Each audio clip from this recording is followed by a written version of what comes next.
Hello students, good morning. मैं चंद्रभूषण आपका स्वागत करता हूं। I hope you safe and healthy. आज हम डिस्कस करेंगे क्लास 10वीं का एक महत्वपूर्ण चैप्टर निर्देशांक या नियामक ज्यामिति कोऑर्डिनेट ज्योमेट्री, जो 10 अंकों का है। चलिए सबसे पहले इसके परिभाषा को समझते हैं। नियामक ज्यामिति, तो इसमें ज्यामिति है, तो ज्यामिति गणित की वैसी शाखा है जिसमें हम लोग आकृति को कहते हैं फिगर, जैसे बिंदु, रेखा, कोण, त्रिभुज, चतुर्भुज, वृत्त के बारे में अध्ययन करते हैं। नियामक यहाँ हम समझेंगे किसी बिंदु के नियामक को दो संख्याओं के क्रमिक युग्म के रूप में लिखते हैं, तो इसका संबंध बीजगणित से है और बीजगणित में हम लोग संख्या और समीकरण के बारे में अध्ययन करते हैं। अब इसका परिभाषा दिया जा सकता है। यह गणित की वैसी शाखा है जिसमें ज्यामिति का अध्ययन बीजगणित से करते हैं। इस ज्यामिति आकृतियों का अध्ययन बीजीय समीकरणों के माध्यम से करते हैं। निर्देशांक या नियामक ज्यामिति कहलाता है। तो परिभाषा लिखते हैं, निर्देशांक या नियामक ज्यामिति गणित की वैसी शाखा है जिसमें हम लोग ज्यामिति का अध्ययन बीजगणित के माध्यम से करते हैं। तो ज्यामिति में हम लोग किसके बारे में पढ़ते हैं? आकृति के बारे में पढ़ते हैं। आकृति में जैसे जो हम लोग पढ़ते हैं बिंदु है, रेखा, ईटीसी के बारे में क्या करते हैं? अध्ययन करते हैं। तो ज्यामिति में आकृति के बारे में अध्ययन करते हैं। आकृति में मुख्यतः बिंदु और रेखा के बारे में पढ़ते हैं। बीजगणित में क्या पढ़ते हैं? तो यह गणित की वैसी शाखा है जिसमें हम लोग संख्या और समीकरण के बारे में अध्ययन करते हैं। तब परिभाषा क्लियर है।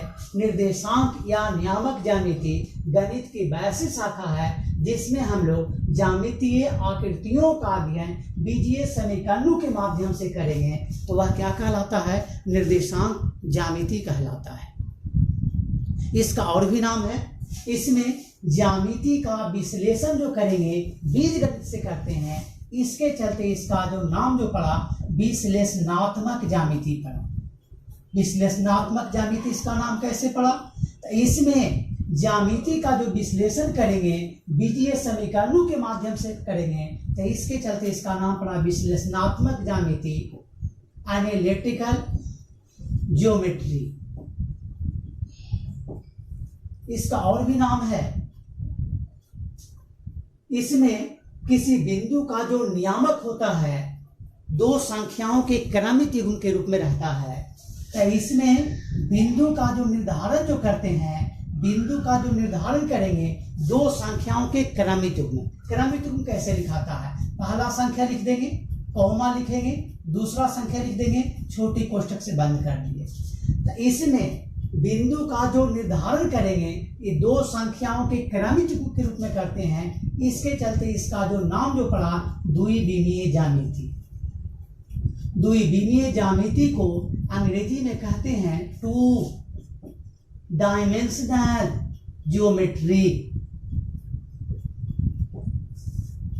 तो यहाँ निर्देशांक या नियामक ज्यामिति का और भी नाम है विश्लेषणात्मक ज्यामिति, द्विविमीय ज्यामिति। तो निर्देशांक या नियामक ज्यामिति को ही विश्लेषणात्मक ज्यामिति, एनालिटिकल ज्योमेट्री, द्विविमीय ज्यामिति, टू डायमेंशनल ज्योमेट्री भी कहते हैं। अब हम लोग आगे समझते हैं नियामक ज्यामिति के जन्मदाता कौन थे। तो नियामक ज्यामिति के जो जन्मदाता थे रेन कार्टे थे। तो इस कारण नियामक ज्यामिति के शुरुआत का श्रेय जो है रेन कार्टे को दिया जाता है। रेन कार्टे ने 1637 ईस्वी में नियामक ज्यामिति का शुरुआत किया। तो रेन कार्टे को नियामक ज्यामिति का जन्मदाता कहा जाता है, शुरुआत का श्रेय दिया जाता है। अब हम लोग अगला टर्म समझेंगे, सरल रेखा पर बिंदु का निरूपण। सरल रेखा पर बिंदु का निरूपण। एक सरल रेखा लेते हैं, एक सरल रेखा लिए, इस पर एक बिंदु O ऐसा लिए जो रेखा को दो बराबर भागों बांटता है। एक सरल रेखा लिए, इस पर एक बिंदु O ऐसा लिए जो रेखा को दो भागों बांटता है। ये रेखा से दाएं वाला भाग को क्या कह देंगे, दायां भाग कह देंगे, और इस बिंदु से बाएं वाला भाग को क्या कहेंगे, बायां भाग कहेंगे। तो इसको हम लोग समझेंगे। और दाएं भाग तरफ जो रहेगा वह क्या होता है, दाएं भाग तरफ धनात्मक होता है। चलिए इसको देखते हैं। इसको अगर 0 मानोगे सेंटर को, तो 0 के बाद 1 2 3 4 5 6, तो क्या है, धनात्मक है। ये बिंदु जो है ये रेखा को दो बराबर बराबर भागों में बांटा, तो दाएं तरफ भाग जो हुआ वह क्या है, धनात्मक है। ये बिंदु से बाएं तरफ जो भाग है वह क्या है, बायां भाग तरफ जो रहेगा वह क्या होगा, ऋणात्मक होगा। तो 0 से इधर बाएं तरफ ऋणात्मक होगा, तो क्या लिखेंगे, -1 -2 -3 -4 -5 -6, इस तरह से। तो हम लोग बिंदु का निरूपण एक सरल रेखा पर देखें।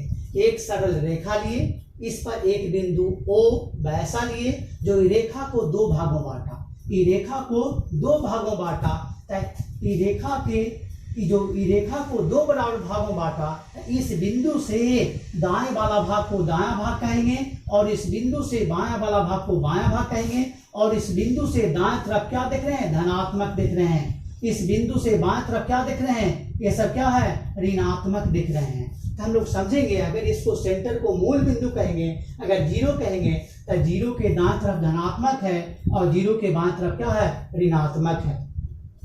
अब हम लोग बिंदु का निरूपण समझते हैं। अगला हेडिंग देते हैं, बिंदु का निरूपण। निर्देशांक ज्यामिति में बिंदु का निरूपण कैसे करते हैं। तो किसी समतल में अगर कोई बिंदु है तो उसका निरूपण कैसे करेंगे। अब हम लोग हेडिंग देंगे, बिंदु का निरूपण। तब बिंदु का निरूपण कैसे करेंगे। तब किसी समतल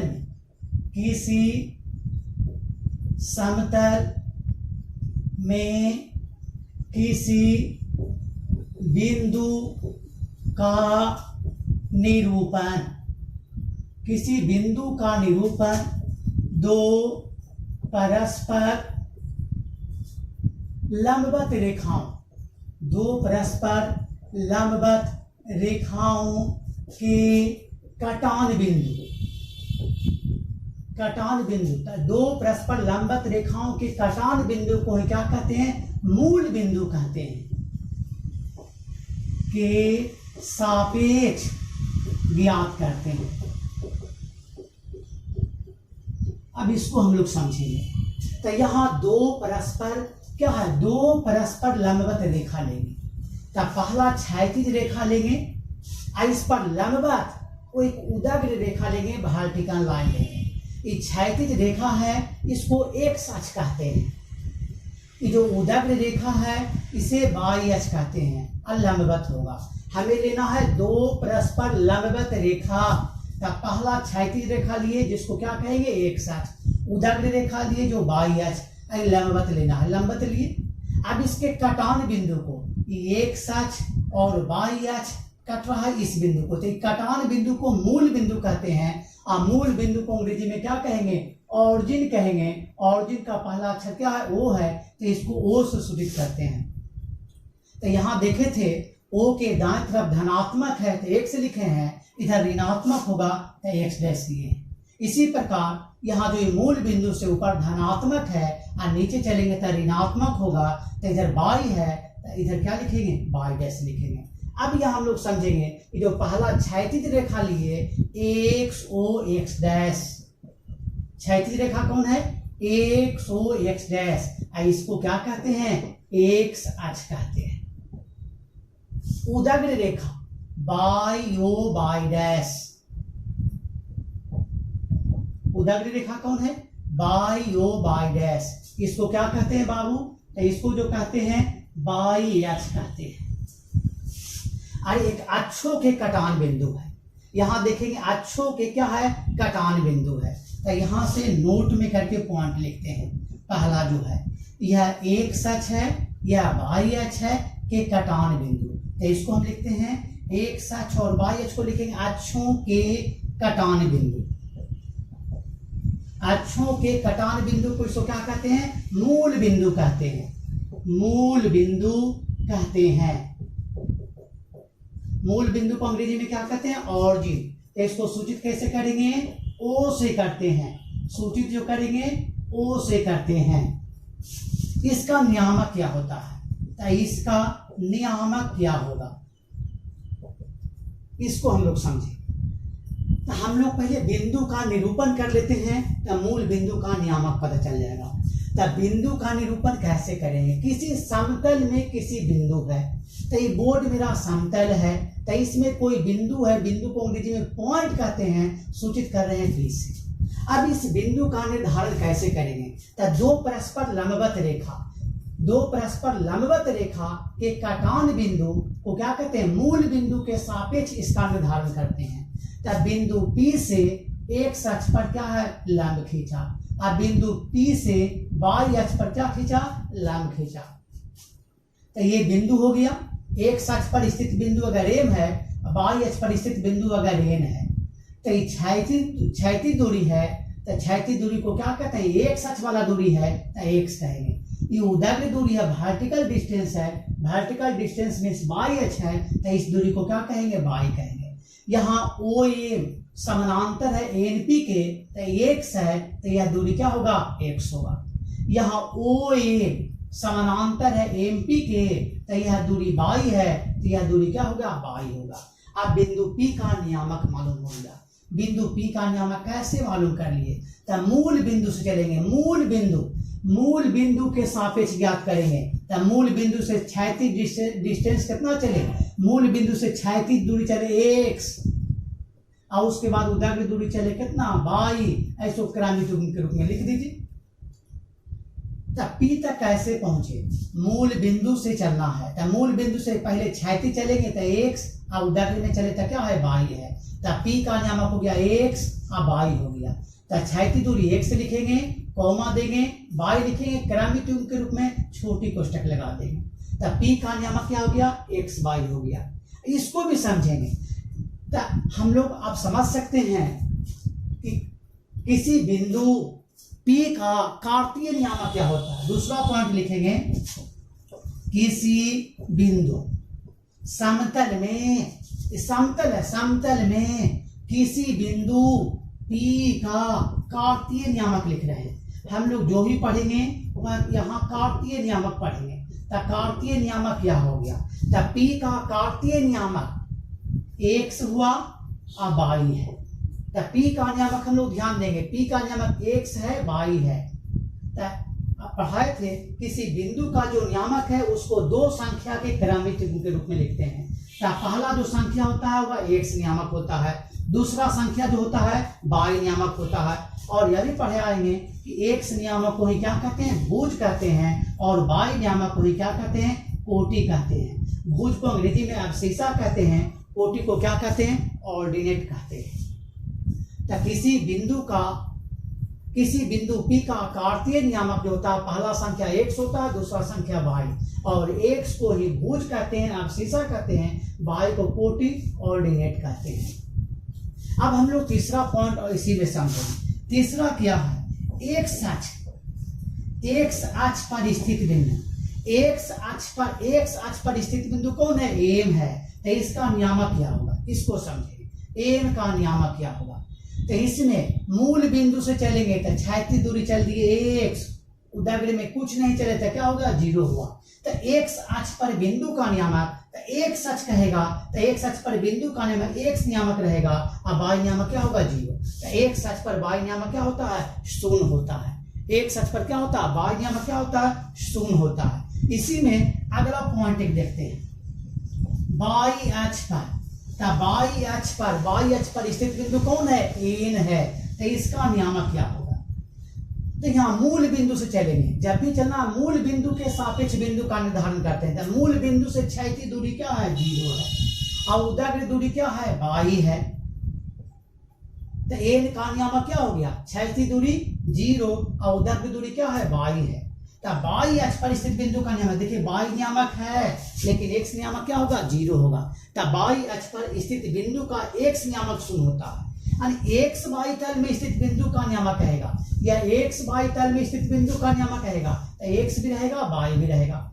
x अक्ष पर स्थित बिंदु का नियामक रहेगा, तो x होगा y 0 हो जाएगा। ये y अक्ष पर स्थित बिंदु का नियामक रहेगा, तो y अक्ष पर स्थित y नियामक रहेगा, x वाला क्या होगा, 0 हो गया, तो x नियामक 0 y रहेगा। ये मूल बिंदु का नियामक रहेगा, तो मूल बिंदु का नियामक x भी कुछ नहीं y भी कुछ नहीं, x में भी कुछ नहीं चले y में भी कुछ नहीं चले, तो मूल बिंदु का नियामक क्या होता है, 0 0 होता है। तो मूल बिंदु का नियामक क्या याद रखेंगे, 0 0 होगा। सूचित कैसे करेंगे, ओ से करेंगे। कहते किसको, अक्षों के कटान बिंदु को कहते हैं। तो किसी बिंदु P का कार्तीय नियामक क्या होता है, x y होता है। x अक्ष पर स्थित बिंदु का नियामक x रहेगा, y 0 होगा। y अक्ष पर स्थित बिंदु का नियामक y रहेगा और x क्या होगा, 0 रहेगा। अब हम लोग इसमें और भी समझते हैं, एक पॉइंट आप लोग और समझना है कि y नियामक और x नियामक किसको कहेंगे।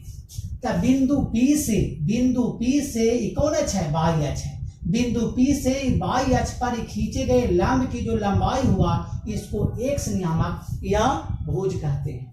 बिंदु P से ये क्या है, y अक्ष पर खींचे गए लंब की लंबाई को x नियामक या भुज कहते हैं। प्रश्न एग्जाम में आपको आता है ऑब्जेक्टिव में, किसी बिंदु P से या क्या है, x अक्ष पर खींचे गए लंब के लंबाई कहिए या लंब के पाद को y नियामक, अब y नियामक को ही क्या कहते हैं, कोटि ऑर्डिनेट कहते हैं। तो इसको भी हम लोग क्लियर रखेंगे।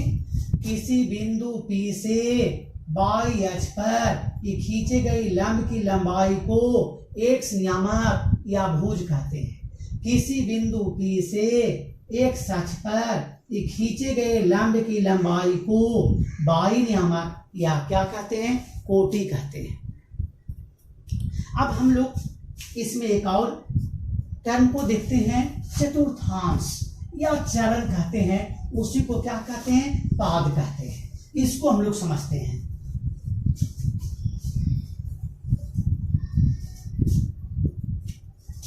हम लोग अब समझेंगे चतुर्थांश या पाद, या इसी को कहते हैं चरण, क्वाड्रेंट्स। चतुर्थांश किसको कहेंगे, चतुर्थांश या पाद या चरण किसको कहते हैं। तो जब दो परस्पर लंब रेखा, एक x अक्ष और दूसरा y अक्ष होते हैं, ऐसे बोल सकते हैं, जब x अक्ष और y अक्ष परस्पर लंबवत होते हैं तो यह 1 2 3 4 भागों में बढ़ता है। तो 4 भागों में बढ़ने के चलते इसका नाम क्या पड़ा, चतुर्थांश पड़ा। x अक्ष है, x o x डैश है, y o y डैश है। तो जब x अक्ष और y अक्ष परस्पर देखिए लंबवत होते हैं तब यह 4 भागों में बटा, तो 4 भागों में बटने के चलते इसका नाम क्या पड़ा, चतुर्थांश पड़ा। इसको कहते हैं पहला चतुर्थांश, इसको कहेंगे दूसरा चतुर्थांश, इसको तीसरा चतुर्थांश, इसको चौथा चतुर्थांश। तो पहला चतुर्थांश किसको कहेंगे, x o y को। पहला चतुर्थांश किसको कहेंगे, x o y को। दूसरा चतुर्थांश किसको कहेंगे, तो x डैश o y को। तीसरा चतुर्थांश किसको कहेंगे, क्षैतिज में पहले चलेंगे, x dash o y dash को। चौथा चतुर्थांश किसको कहेंगे, x o y डैश को, x o y डैश को कहेंगे। अब चीन इसका देखते हैं। पहला चतुर्थांश x o y को पहला चतुर्थांश कहेंगे, दूसरा चतुर्थांश x डैश o y को दूसरा चतुर्थांश कहेंगे। तीसरा चतुर्थांश किसको कहेंगे, x dash o y dash को तीसरा चतुर्थांश कहेंगे। चौथा किसको कहेंगे, x o y डैश को चौथा चतुर्थांश कहेंगे। अब चिन्ह देखते हैं, x है तो प्लस y है तो क्या होगा, प्लस हो गया। तो पहला चतुर्थांश का चिन्ह प्लस प्लस होता है, प्लस प्लस हो गया। दूसरा चतुर्थांश का चिन्ह x डैश है तो क्या होगा माइनस, y है तो क्या होगा प्लस। दूसरा चतुर्थांश का चिन्ह माइनस प्लस हुआ। तीसरा चतुर्थांश का चिन्ह x डैश है तो माइनस, y डैश है तो क्या होगा माइनस। तीसरा चतुर्थांश का चिन्ह माइनस माइनस हुआ। चौथा चतुर्थांश का चिन्ह देखेंगे x है तो प्लस, y डैश है तो क्या होगा माइनस। चौथा चतुर्थांश का चिन्ह प्लस, एक क्या हो गया माइनस हो गया। हम लोग इसको याद रखेंगे। अब इस पर कुछ सवाल देखते हैं। कंसेप्ट इतना ही है बेसिक का। आगे हम लोग जब 3D में पढ़ेंगे तो वहाँ 3H होगा। यह 2D पढ़ रहे हैं, इसमें एक सच क्षैतिज रेखा, लंबवत उदग्र रेखा बाई एच होते हैं। 3D में आगे पढ़ेंगे 3H होगा, एक सच बाई एच, एक ऊंचाई क्या होगा जेड एच होगा, लंबाई चौड़ाई एक ऊंचाई होगा। तब जब एक सच बाई और जेड एच तीनों परस्पर लंबवत होंगे तो वह 8 भागों में बढ़ता है, जिसके चलते उसका नाम पड़ता है अष्टांश ऑक्टेंट्स कहते हैं, जो आगे पढ़ना है। यहाँ आप लोग को एक और बातें पढ़ना था कि नियामक मुख्यतः 2 प्रकार के होते हैं। हम लोग ऐसे भी कह सकते हैं नियामक 2 प्रकार के होते हैं। एक कार्तीय नियामक जिसमें बिंदु का नियामक x y के रूप में रहता है, दूसरा ध्रुवीय नियामक जिसमें बिंदु का नियामक r थीटा के रूप में रहता है। चलिए उसको भी समझा देते हैं। एक सच इस पर लंबवत बाई एच, इसको क्या कहेंगे एक सच कहेंगे, इसको हम क्या कहेंगे बाई एच कहेंगे। समतल विस्तृत अगर कोई बिंदु P है तो इसका निर्धारण कैसे करते हैं। बिंदु P से एक सच पर लंब खींचा तो इस दूरी को, तो मूल बिंदु से जो क्षैतिज दूरी है इसको x कहेंगे, ये उदग्र दूरी है वर्टिकल डिस्टेंस है, इसको क्या कहेंगे y कहेंगे। अब मूल बिंदु से बिंदु P का जो न्यूनतम डिस्टेंस है तो यह न्यूनतम डिस्टेंस है, तो यह क्या है, ये इसके लिए क्या है कर्ण का काम करेगा। लेकिन यह जो है केंद्र हो गया, इससे एक वृत्त खींचा जा सकता है तो यह क्या है त्रिज्या का काम करेगा OP, तो रेडियस हो गया, इस कारण इसको R से सूचित किए हैं। क्षैतिज रेखा यानी एक सच से यह OP के बीच का जो कोण है उसको क्या कहेंगे थीटा कहेंगे। तो नियामक 2 प्रकार के होते हैं। हम यहाँ लिखेंगे नियामक कितने प्रकार के होते हैं। नियामक जो होते हैं वह 2 प्रकार के।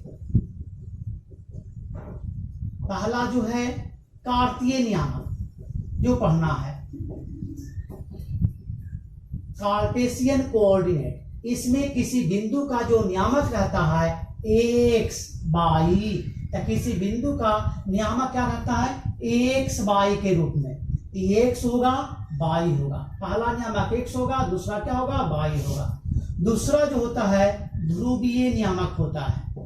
नियामक 2 प्रकार के होते हैं, तो दूसरा जो नियामक होता है ध्रुवीय नियामक होता है, पोलर कोऑर्डिनेट होता है। इसमें किसी बिंदु का जो नियामक होता है r थीटा के रूप में रहता है। तो यहाँ केवल कार्तीय नियामक पढ़ना है, ध्रुवीय नियामक भी हम लोग कुछ देख लेते हैं। ध्रुवीय नियामक पोलर कोऑर्डिनेट जो रहता है r, जो त्रिज्या, ये त्रिभुज के लिए कर्ण का काम कर गया थीटा, यह त्रिज्या और एक सच के बीच का कोण के रूप में रहता है। तो ध्रुवीय नियामक में बिंदु का नियामक r थीटा के फॉर्म में रहता है।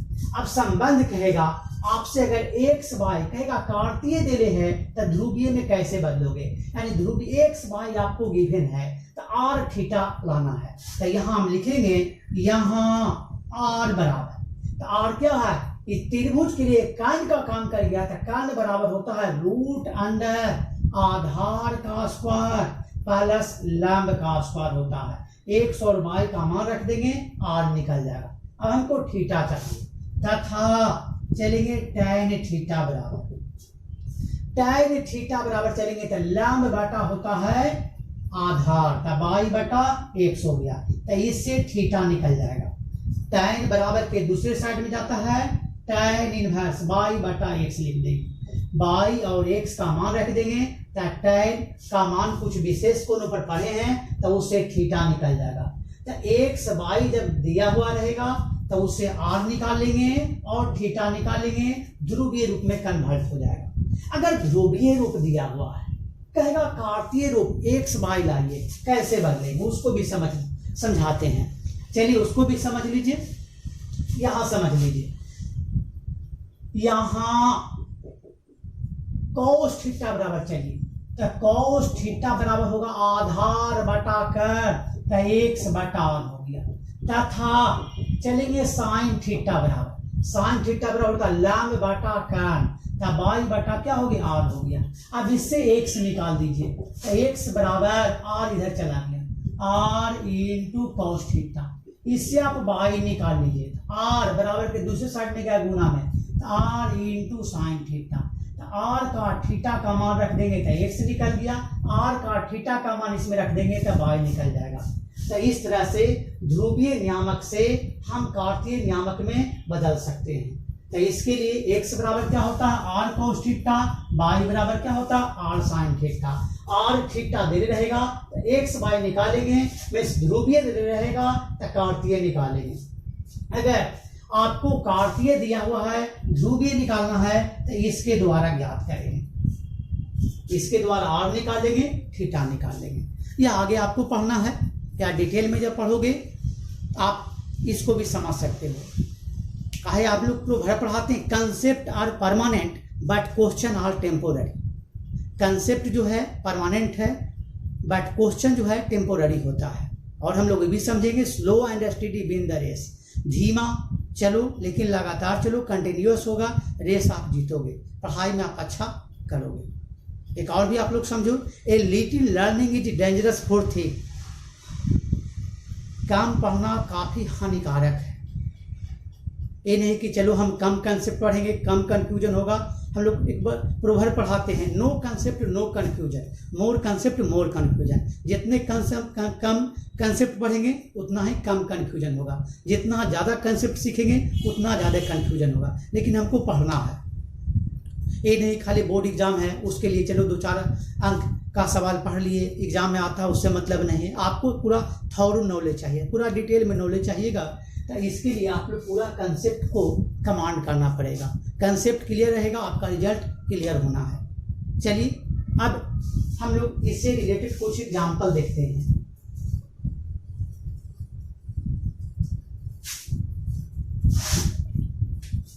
क्वेश्चन नंबर 1 कहेगा निम्न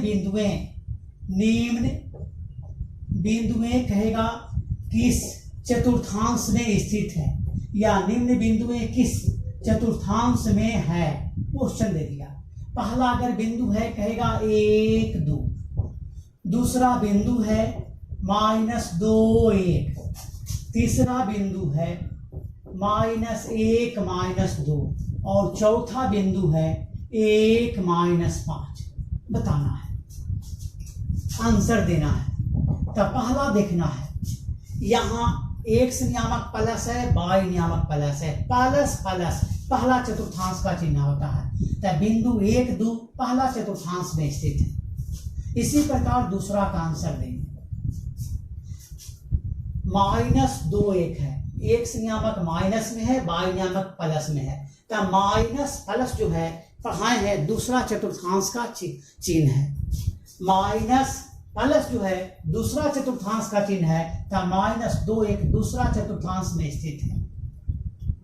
तीसरा यहां देखेंगे x नियामक माइनस है y नियामक माइनस है। तो माइनस माइनस कहाँ होता है, तीसरा चतुर्थांश का चिन्ह है, x dash o y dash तीसरा चतुर्थांश का चिन्ह है। तो -1 -2 किस चतुर्थांश में स्थित है, तीसरा चतुर्थांश में स्थित है। यहां देखेंगे x नियामक प्लस है y नियामक माइनस है, प्लस माइनस और x o y डैश, तो यह चौथा चतुर्थांश का चिन्ह है। प्लस माइनस जो होता है, एक है प्लस है फिर y क्या है माइनस है, तो प्लस माइनस जो है चौथे चतुर्थांश का चिन्ह है। हम लोग कंसेप्ट क्लियर रखेंगे तो यह सवाल आपको आसानी से बन जाएगा। अब इसी में अगर प्रश्न देते हैं कहेगा निम्नलिखित निम्न बिंदुओं को, अगर इसी में क्वेश्चन 2 चेंज कर देते हैं। चलिए इसको कहेगा निम्न बिंदुओं को कार्तीय निर्देशांक पद्धति में दर्शाएं। निम्न बिंदुओं को कार्तीय निर्देशांक पद्धति में दर्शाएं। आप लोग को प्रश्न ऐसे भी दे सकता है कि निम्नलिखित बिंदुओं को कार्तीय निर्देशांक पट्टी में ग्राफ पेपर पर अंकित करें। ऐसा भी रहेगा, किताब में इस तरह से रहता है कि निम्नलिखित बिंदुओं को कार्तीय निर्देशांक पट्टी में ग्राफ पेपर पर अंकित करें। तो ग्राफ पेपर में क्या चलेंगे, एक क्षैतिज रेखा लेंगे जिसको एक्स अक्ष कहते हैं, इस पर लंबवत उदग्र रेखा लेंगे जिसको वाई अक्ष कहते हैं। तो एक्स अक्ष हुआ, यह वाई अक्ष है, इधर ऋणात्मक है तो एक्स डैश कर देंगे, इधर ऋणात्मक है तो वाई डैश हो गया। अब अक्षों के कटान बिंदु को मूल बिंदु लिखें। यहाँ देखेंगे अधिक से अधिक चलना है, 5 तक चलना है। तो 1 धनात्मक हो गया, 1 2 3 4 5। मूल बिंदु से ऊपर चलेंगे धनात्मक 1 2 3 4 5। मूल बिंदु से बाएं चलेंगे ऋणात्मक -1 -2 -3 -4 -5। मूल बिंदु से नीचे चलेंगे तो ऋणात्मक -1 -2 -3 -4 -5। ज्यादा नहीं लिख रहे हैं तो आप देखने में स्पष्ट पे नहीं रहेगा। 1 2 लिखना है, यानी क्षैतिज में 1 चलना है और उदग्र में 2, 1 2 के सामने हो गया। तो यह बिंदु हो गया 1 2। अब यहां से स्पष्ट है, प्लस है, देखिए प्रथम पाद में अवस्थित है। -2 1 है तो क्षैतिज में -2 चलना है, माइनस कहेगा तो बाएं साइड में -1 -2। अब वर्टिकल डिस्टेंस 1 चलना है तो ऊपर की ओर, यहाँ हो गया, यह हो गया -2 -1। अब यहाँ क्लियर है, यह दूसरा चतुर्थांश में है बिंदु। -1 -2 क्षैतिज में -1 तो मूल बिंदु से बाएं तरफ -1 चले, उदग्र में -2 ऊपर चलना है या नीचे, तो नीचे -1 -2 के सामने। तो यह बिंदु हो गया -1 -2 हो गया। देखिए माइनस माइनस है, तीसरा चतुर्थांश में अवस्थित है। एक है -5 है, एक्स में चलना है 1, वाई में कितना -5 नीचे, -1 -2 -3 -4 -5 हो गया। तो एक्स क्षैतिज में 1 चले और उदग्र में वाई अक्ष के समानांतर क्या चले, -5 चले। तो 1 -5 देखिए चौथा चतुर्थांश में अवस्थित है। इस प्रकार ये जो चारों बिंदु है उसको निर्देशांक पट्टी में ग्राफ पेपर पर अंकित किए हैं, दर्शाए हैं। इसी में अगर क्वेश्चन चेंज करता है, कहेगा इस चारों बिंदुओं को मिलाने से कौन सा आकृति बनेगा। तो चारों बिंदु को इस तरह से मिलाओगे तो कौन सा आकृति बनेगा, तो 4 भुजा से घिरा हुआ क्षेत्र हो जाएगा, जिसे आप क्या कहते हो, चतुर्भुज बनेगा। अगर 3 ही बिंदु रहता, चलिए बिंदु नहीं रहता, क्वेश्चन को चेंज कर देता, ये 3 ही बिंदु रहता। अब कहेगा ये तीनों बिंदु को मिलाने से कौन सा आकृति बनता है, तो ये तीनों बिंदु को मिलाने से कौन सा आकृति बना, तो ये 3 भुजाओं से घिरा हुआ क्षेत्र हो गया, तो इससे जो आकृति बना त्रिभुज, ट्रायंगल बन गया। तो इस तरह से भी क्वेश्चन पूछ सकता है। एक और क्वेश्चन इसमें देखते हैं।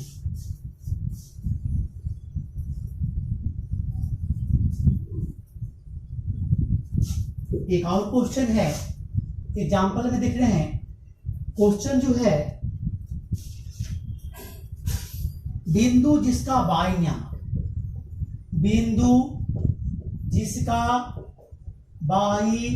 नियामक कह दिया -5 है। बिंदु जिसका वाई नियामक कह दिया -5 है, की स्थिति कहाँ है, की स्थिति कहाँ है, क्वेश्चन है। बिंदु जिसका वाई नियामक कह दिया -5 है, की स्थिति कहाँ है। अब इसको हम लोग समझेंगे। तो यह एक सच है, आंसर देते हैं। इस पर लंबवत वाई अक्ष है, यह एक सच हो गया, यह वाई अक्ष है, इधर एक्स डैश है, वाई डैश है, मूल बिंदु है। तब वाई नियामक कितना है, यहाँ देखेंगे वाई नियामक -5 है, तब वाई में -5 चलेंगे। तब वाई में -5 यानी उदग्र में -5, तब -5 है, नीचे चलना पड़ेगा, -1 -2 -3 -4 -5 आ गया, ये -5 है। तब बिंदु जिसका वाई नामक -5 है, तब वाई में -5 चल दी, की स्थिति कह दिया कहाँ है, तब वाई में -5 है, तब वाई में -5 है, तब वाई में -5 चल के एक्स के समानांतर रेखा खींच दी। तब वाई बराबर -5, तब वाई अक्ष पर -5 चल के एक्स अक्ष के समानांतर रेखा खींच दिए। तो वाई नामक क्या हो गया, सब जगह दिखेगा, यहाँ भी नापिएगा, वाई नामक -5 है, वाई नामक क्या है, -5 है। तो कहते हैं स्थिति क्या है, तो बोलेंगे यह क्या देख रहे हैं, यह जो देख रहे हैं यह क्या है, यह एक्स अक्ष के समानांतर रेखा है। यह लिख देंगे, यह एक्स अक्ष के समानांतर रेखा है। यह इसको क्या कहेंगे, यह क्या एक्स अक्ष के समानांतर रेखा है जो मूल बिंदु से 5 इकाई नीचे की ओर है। जो लिख देंगे, जो मूल बिंदु से 5 इकाई नीचे की ओर है। इस तरह से आंसर देंगे। यह रेखा, यह क्या है, यह रेखा है, यह एक अक्ष के समानांतर ही रेखा हो गया जो मूल बिंदु से 5 इकाई नीचे की ओर है। एक और प्रश्न देखते हैं,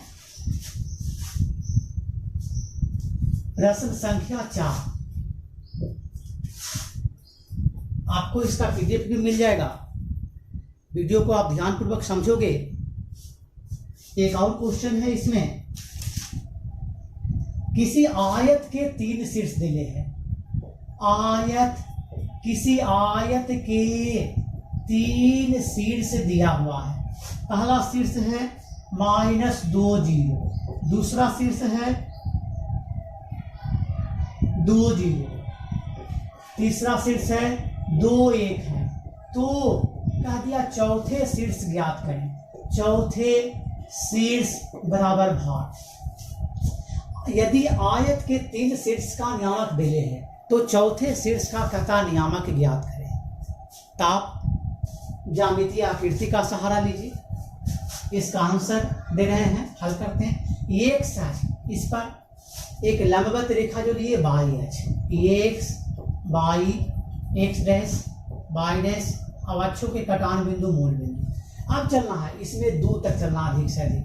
तो 1 2, यहाँ 1 2 हो गया, इधर -1 -2 -1 -2 हो गया। अब चलना है -2, तो -1 -2 0 है, तो ये वाला बिंदु हो गया। ये -2 हुआ 0 हुआ, पहला शीर्ष तो हो गया। 2 0, एक्स में 1 2, वाई में कुछ नहीं था, इसी यही बिंदु हो गया। यह 2 0 हो गया। एक अक्ष पर बिंदु है दोनों, एक्स नियामक है, वाई नियामक 0 है। देखो 2 1 है, एक्स में 2 अब वाई में 1, तब वाई में 1 है तब ऊपर की ओर चलेंगे 1 के सामने, तो ये हो गया 2 1 हो गया। अब इससे आयत बनाइए, तो इस तरह से आयत बनाइए। अगर पहला शीर्ष मानेंगे ए, दूसरा शीर्ष इसको कह देंगे बी, तीसरा शीर्ष सी कह देंगे, चौथा शीर्ष डी को खोजना है। तो ए बी पहला भुजा, बी सी दूसरा हुआ, और यहाँ से इसको मिलाएंगे। जब आयत रहेगा तो यह लंबाई इसके बराबर आएगा इस तरह से, और यह चौड़ाई इसके बराबर होगा। तो इस चौथा शीर्ष है, इसी का नियामक बताना है। तो चौथा शीर्ष का नियामक क्या होगा, तो यहाँ मूल बिंदु से बिंदु का स्थिति बताना है। तो मूल बिंदु से बाएं तरफ चले 2 इकाई, तो -2 हो गया, और ऊपर क्यों चले 1 इकाई, तो 1 हो गया। तो चौथे शीर्ष डी का नियामक क्या आ गया, यही आंसर आ गया, -2 1 हो गया। इस तरह से चौथे शीर्ष का नियामक हो गया। तो आप लोग मेहनत करोगे, सफलता का जो पूर्ण मंत्र है, कठिन परिश्रम करना है, सकारात्मक सोच के साथ किसी भी प्रश्न को अथक प्रयास समझकर बनाना है, और असीम धैर्य के साथ मेहनत करना है। Thank you for watching video.